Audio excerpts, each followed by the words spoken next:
Compromise ചെയ്ത് കഴിഞ്ഞാൽ പണി പാലും വെള്ളത്തിൽ വരും. നമ്മുടെ നാട്ടിൽ വാഹനങ്ങളുടെ എണ്ണം കൂടിക്കൊണ്ടിരിക്കുകയാണ്. അതുപോലെ തന്നെ റോഡിൻ്റെ ശോചനീയാവസ്ഥകൾ. ഈ സമയത്ത് ആർക്ക് വേണോ എപ്പോഴും വേണോ വാഹനാപകടങ്ങൾ ഉണ്ടാവാം. ഒരു വാഹനാപകടം പറ്റിക്കഴിഞ്ഞാൽ ചെയ്യേണ്ട 10 കാര്യങ്ങളെക്കുറിച്ചാണ് ഞാനിന്ന് നിങ്ങളോട് സംസാരിക്കുന്നത്. വാഹനാപകടത്തിൽ മാരകമായ മുറിവുകളാണ് നിങ്ങൾക്ക് പറ്റിയിട്ടുണ്ടെങ്കിൽ പോലീസ് സ്റ്റേഷനിൽ പോകുന്നതിന് മുമ്പ് തന്നെ ഹോസ്പിറ്റലിൽ പോകണം. അവിടെ സംഭവം നടന്നത് എങ്ങനെയാണെന്നും മറ്റു കാര്യങ്ങളും വിശദീകരിച്ച് പറയുക. നിങ്ങൾ ഇടിച്ച വണ്ടിയുടെ നമ്പർ അറിയാമെങ്കിൽ അതും പറയുക. അവരോട് എത്രയും പെട്ടെന്ന് പോലീസ് സ്റ്റേഷനിൽ വിവരം അറിയിക്കാനും അവരോട് ആവശ്യപ്പെടുക. ഇനി അധികം മാരകമല്ലാത്ത മുറിവാണ് ഏൽക്കുന്നതെങ്കിൽ എത്രയും പെട്ടെന്ന് മൊബൈൽ ഫോൺ എടുത്ത് ഇടിച്ച വണ്ടിയുടെ നമ്പർ, ആ ഇടിച്ച വണ്ടിയുടെ ഡ്രൈവർ, ഇടിച്ച ആ സ്ഥലം ഇതെല്ലാം വ്യക്തമാക്കുന്ന രീതിയിൽ വീഡിയോയോ ഫോട്ടോയോ എടുക്കുക.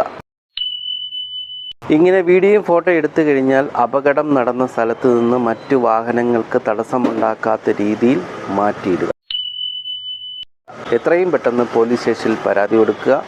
റിട്ടേണായിട്ട് തന്നെ കൊടുക്കണം. കൊടുത്തതിന് ശേഷം പോലീസിൻ്റെ കയ്യിൽ നിന്ന് പരാതിയുടെ റെസിപ്റ്റ് വാങ്ങിക്കാൻ മറക്കരുത്. പോലീസ് അന്വേഷിക്കട്ടെ. അതെന്താ ഈ നാട്ടിൽ ക്രമസമാധാനമില്ലാതായോ? നിങ്ങളുടെ വാഹനം ഇൻഷുറൻസ് ചെയ്തിരിക്കുന്ന ഇൻഷുറൻസ് കമ്പനിയോ ഇൻഷുറൻസ് ഏജൻറ്റിനെയോ എത്രയും പെട്ടെന്ന് അറിയിക്കുക. വാഹനം റിപ്പയർ ചെയ്യുന്നതിന് മുമ്പേ തന്നെ സർവേയറെ അറിയിക്കുക. വണ്ടിക്കുണ്ടായ ചിലവുകളും മറ്റു കാര്യങ്ങളും എസ്റ്റിമേറ്റ് എടുക്കുക. എത്രയും പെട്ടെന്ന് വാഹന അപകടത്തെ സംബന്ധിച്ച് FIR രജിസ്റ്റർ ചെയ്യുക. വണ്ടി അപകടം നടക്കുമ്പോൾ കോംപ്രമൈസ് എന്ന് പറഞ്ഞിട്ട് വരും. ഒരിക്കലും കോംപ്രമൈസ് ചെയ്യരുത്. എപ്പോഴെങ്കിലും വാഹന അപകടത്തിൽ കോംപ്രമൈസ് ചെയ്ത് കഴിഞ്ഞാൽ പണി പാലും വെള്ളത്തിൽ വരും.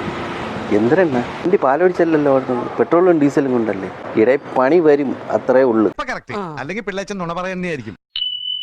FIR ആയിക്കഴിഞ്ഞാൽ എത്രയും പെട്ടെന്ന് വക്കീലിനെ കണ്ട് മോട്ടോർ ആക്സിഡൻറ്റ് ക്ലെയിം ട്രൈബ്യൂണലിൽ നഷ്ടപരിഹാരത്തിനുള്ള അപേക്ഷ കൊടുക്കുക. അപകടം നടന്ന 6 മാസത്തിനുള്ളിൽ തന്നെ MACTയിൽ കേസ് ഫയൽ ചെയ്യേണ്ടതാണ്. ഇല്ലെങ്കിൽ വാഹനത്തിൻ്റെ പെർമിറ്റും RC ബുക്കും ഇൻഷുറൻസും പക്കയായിരിക്കണം. മദ്യമോ മയക്കുമരുന്നോ ഉപയോഗിച്ച് നിങ്ങൾ വണ്ടി ഓടിക്കേണ്ടി വരികയാണെങ്കിൽ വലിയ വില കൊടുക്കേണ്ടി വരും.